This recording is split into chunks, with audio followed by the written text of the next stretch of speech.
आते हैं और उसका नामकरण करते गोरख, उसी का ढूंढ दिया गोरखनाथ। गोरखनाथ का कौन माँ बाप? गोबर के गड्ढा से अपनी शक्ति से मच्छंदा बनाते 12 साल के लड़का को पैदा कर दिया। कितनी क्षमता है संत में। तो ये संतों का संगर मिल जाए, देखिए जीवन। आज तो नौजवान को होश तलाश नहीं है। ये धरती भारत वीरों की धरती है, कायर की धरती नहीं। कायर को तो जीने का अधिकार नहीं, वो पृथ्वी का भार बना। संत ने कहा वीरों का यह बात है भाई, कायर का नहीं काम रे। सिर में कफन बांध दे निकला, बिन सोचे परिणाम रे। चलता मुसाफिर ही पैदा, मंजिल और मुकाम रे। हो वीर चांदवे का आनंद गए थे विदेश। वहां विदेश काल में उन्होंने देखा, उस समय भारत को लोग हे दृष्टि से देखा करते थे। तो सारे धर्म ग्रंथ को सजाए, अब सबसे नीचे में भारत के वेद को रख दिए। विवेकानंद जब गए, देख करके हैरत में रह गए। भारत का प्रसिद्ध ग्रंथ, कहीं उसका स्थान नहीं। देखते देखते अब दृष्टि नीचे गई तो देखा उन लोगों के मनोभावना को भांप गए। ये बेवकूफ बनाने के लिए भारत के नीचे रख, यहाँ चलता था अकेले, तो देख करके खड़ा होकर हंसने लग गए। एक विद्वान की दृष्टि चली गई, ये नौजवान सन्यासी भाई हंस क्यों रहे? नजदीक जाते क्या देखकर हंसे? अब देखिए ज्ञान की थप्पड़ चला रहे हैं। स्वामी विवेकानंद कहते हैं जब मैं भारत से चला, जानकारी मिली कि विद्वानों की सभा है। यहाँ जब आए तो आपकी विद्वता बिल्कुल परिलक्षित हुई। कहो क्या महाराज, आज देखिए विश्व का जितना धर्म ग्रंथ है, सबका आधार मेरा वेद बना हुआ है। अगर वेद को खींच लेंगे तो सारा धर्म ग्रंथ हमें के नीचे गिर जाएगा। लगा तो जोर से थप्पड़, दूसरे दिन जब पुस्तक को सजाने लगा तो सब होर में अपना अपना पुस्तक नीचे रखने लगा। आज सबके ऊपर में वेद को रख दिया। स्वामी विवेकानंद जब गए, देखते हैं आज लगता वो भी फेंक दिया है। जब गौर से देखते सबके ऊपर में वेद, जोर से हंसे विवेकानंद। वहां वही वैज्ञानिक फिर जाके पूछे महाराज आज क्या देखे? का जो कल किसी का आधार बनता है, आगे चलकर वही सिर का मुकुट बन जाता है। आज मेरा वेद सर के कपार पर चढ़ करके बैठ गया। सोचने लगा इस नौजवान से पल्ला पाना बड़ा मुश्किल है। जब इनका भाषण शुरू हुआ, विश्व के सारे लोग दंग रह गए। एक स्वर से कहना पड़ा, he is learned beyond learning. ये विद्या से बाहर का विद्वान है। खड़ा नहीं हुआ कोई। अमेरिका के सबसे डॉक्टर बेंजामिन से नहीं रहा गया, कूद के चले गए मंच पर, पकड़ लिया माइक और कहने लगे, a man who gigantic in Salak indeed one to our great university professor where are their children? यहाँ जितने बैठे हुए हो अनेक यूनिवर्सिटियां के विद्वान जो हैं, सबके सब नौजवान का बच्चा उनसे खड़ा होगा। खड़ा होना पड़ा। भारत विश्व का गुरु घोषित हो गया। आज दुर्भाग्य उसी देश के वासी को, नौजवान को पता भी नहीं है अध्यात्म कौन चिड़िया का नाम है। बस खाया पिया मौज मस्ती में ये अमूल जीवन को बर्बाद कर रहा है। इसलिए संत महात्मागण बार बार आते हैं समझाने के लिए, महापुरुषों के ज्ञान को समझो और उस ज्ञान को में जीवन उतारो। जीवन बड़ा धन्य होगा और मान ज्ञान पाने का लाभ मिलेगा। ये आप लोग सेवा में पूरा सुनाया, क्योंकि हम लोग के बीच में अभी देख रहे अतिथिगण आए हैं। इनसे तो हम लोग पहले भी परिचित, पिछले साल भी देखे तो आए। इतने धर्मात्मा प्रकृति के है एमएलए साहब है, जिनको ऐसी भावना बनी जिस भी नेता के मन में ऐसी भावना हो कि धर्म भी कोई चीज है, अगर सारे के सारे मन में घुस जाए देश का परम कल्याण हो जाएगा। आज तो नेता बनते हैं लुटने पिछले को लुटेरा सब, वो देश का कल्याण क्या करेगा। इनको तो मैं पिछले साल भी देखा, देखकर मुझे खुशी हुई कि सत्संग में आते हैं, सत्संग का भी इनके दिल में स्थान है। क्यों नहीं, ये नगरी तो 10 गुरुओं की है, या कायरों का स्थान नहीं है। गुरु देश में रहने वाले अगर गुरु का स्थान नहीं दे तो कहां पर गुरु का स्थान मिलेगा। तो मैं इनको बधाई देता, धन्यवाद अग्रिम देता हूं। इस तरह से आते रहेंगे। श्री सदगुरु महाराज की जय। बोलिए प्रेम से श्री सदगुरु महाराज की जय। श्री सदगुरु महाराज की जय। आइए अभी हम लोग पूज्यपाद स्वामी श्री योगानंद जी महाराज के मुखारबिंद से अमृतमय वचन श्रवण कर रहे थे। पूज्य श्री बहुत कम समय में हम लोगों को बीच विस्तार रूप से अमृत की वर्षा बरसाए और हम लोग स्नान करके अपने जीवन को कल्याण किए।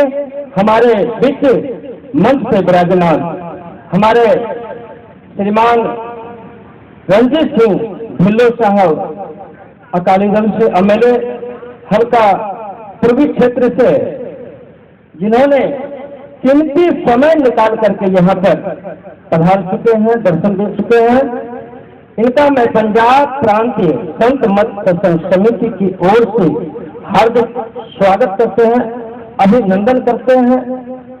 अब हमारे बीच पूज्यपाद स्वामी श्री चतुरानंद जी महाराज को एक माल्यार्पण करेंगे और फिर स्वागत भाषण करेंगे। महाराज जी को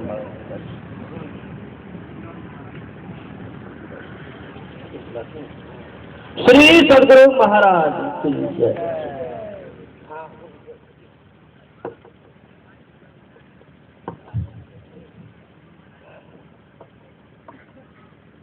अब मैं अमलेश साहब से मैं निवेदन करूंगा कि आप संतों की सेवा में स्वागत भाषण करें।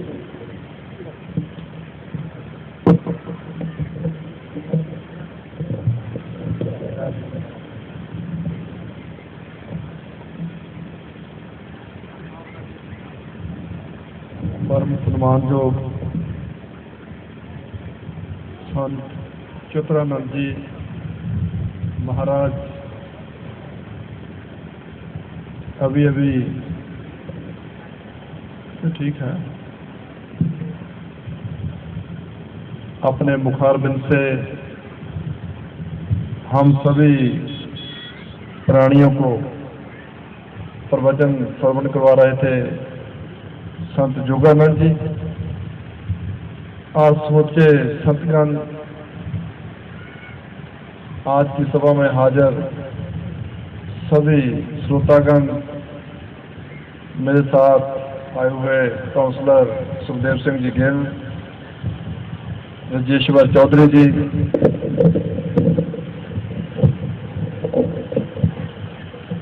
और पंजाब प्रांत के सभी संतगण, सभी को सतगुरु महाराज की जय। थोड़े ही समय में बहुत बार ऐसे संत समागम में जाने का अवसर प्राप्त हुआ। संतों की सभा में जाने से बहुत ज्ञान में वृद्धि होती है। अकाल पुरख परमात्मा भगवान अल्लाह वाहिगुरु जिसने सृष्टि की रचना की उसके बारे में ज्ञान हासिल होता है। आपकी सभा में चाहे माशीवाड़ा में हो, चाहे बीआरएस नगर में हो, जहाँ रामनगर में हो, बहुत जगह पे जाकर संतों के दर्शन करने का अवसर प्राप्त हुआ है।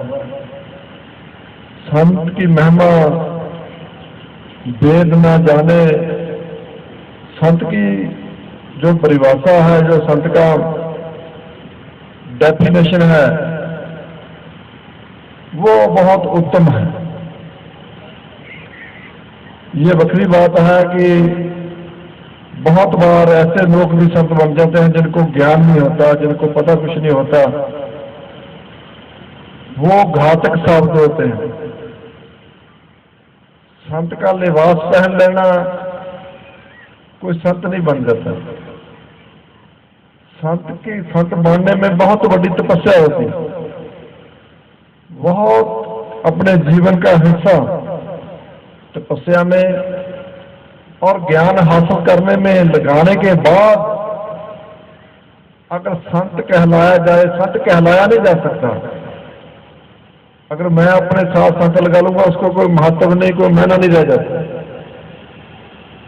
संत तो जिसको संगत बोले, जिसको दुनिया के लोग बोले भी इसके पास ज्ञान है, इसके पास संसार की नॉलेज है, दुनिया की नॉलेज है, वेदों का ज्ञान है, इस पताल का ज्ञान है, उस सृष्टि का ज्ञान है, आकाश का ज्ञान है, उसको संत बोला जाता है। नहीं तो आजकल तो 1008 हर एक के पीछे लगा हुआ है, हर एक लगाई पर। इसलिए मैं सभा में अभी जो प्रवचन श्रवण कर रहे थे बहुत उत्तम थे, क्योंकि वेदों की बात से ज्ञान एकत्र किया है। चाहे मच्छंद्रनाथ की बात हो, चाहे गोरखनाथ की बात हो, बहुत उत्तम दर्जे के योग मत है, हमारे संसार का एक मत है। और बहुत उनकी तपस्या थी, हजारों साल उनकी आरजू थी, बहुत लंबी आरजू थी। और गुरु नानक देव जी महाराज से उनकी बातचीत भी हुई। गुरु नानक देव जी महाराज जब वहां गए सुमेर पर्वत पे, क्योंकि वहां पे इनका स्थान था, और जब गुरु नानक देव जी महाराज पहुंचे वहां पे, वहां उन्होंने पूछा आप कैसे जहां पहुंच गए, क्योंकि आम इंसान पहुंच नहीं पाता था, वहां बहुत ऊंचाई थी, 19,000 फीट जहां पे बैठे। और जब गुरु नानक देव जी पहुंचे, क्योंकि आम इंसान जब पहुंचा था तो वो बोलते थे आप कैसे आ गए, तो पहुंचने वाला बोलता था आपकी कृपा से आया है। उनको बोलते थे भी आपकी कृपा से गोरखनाथ जी या मच्छंद्रनाथ जी आपकी कृपा से पहुंच गए जहां पे। लेकिन जब गुरु नानक देव जी ने बोला भी हमने तो परमेश्वर की आराधना की है, हूं जप्यो परमेश्वर, भी परमेश्वर की आराधना करने से, उसका जाप करने से हम यहां तक पहुंच गए। तो वहां पे उनके मन में थोड़ी ईर्ष्या पैदा हुई, ये तो किसी और की बात कर रहा है, हमारी तो कर नहीं रहा, पहुंच हमारे पास गया। तो उन्होंने फिर रिधियां सिद्धियां जो उनके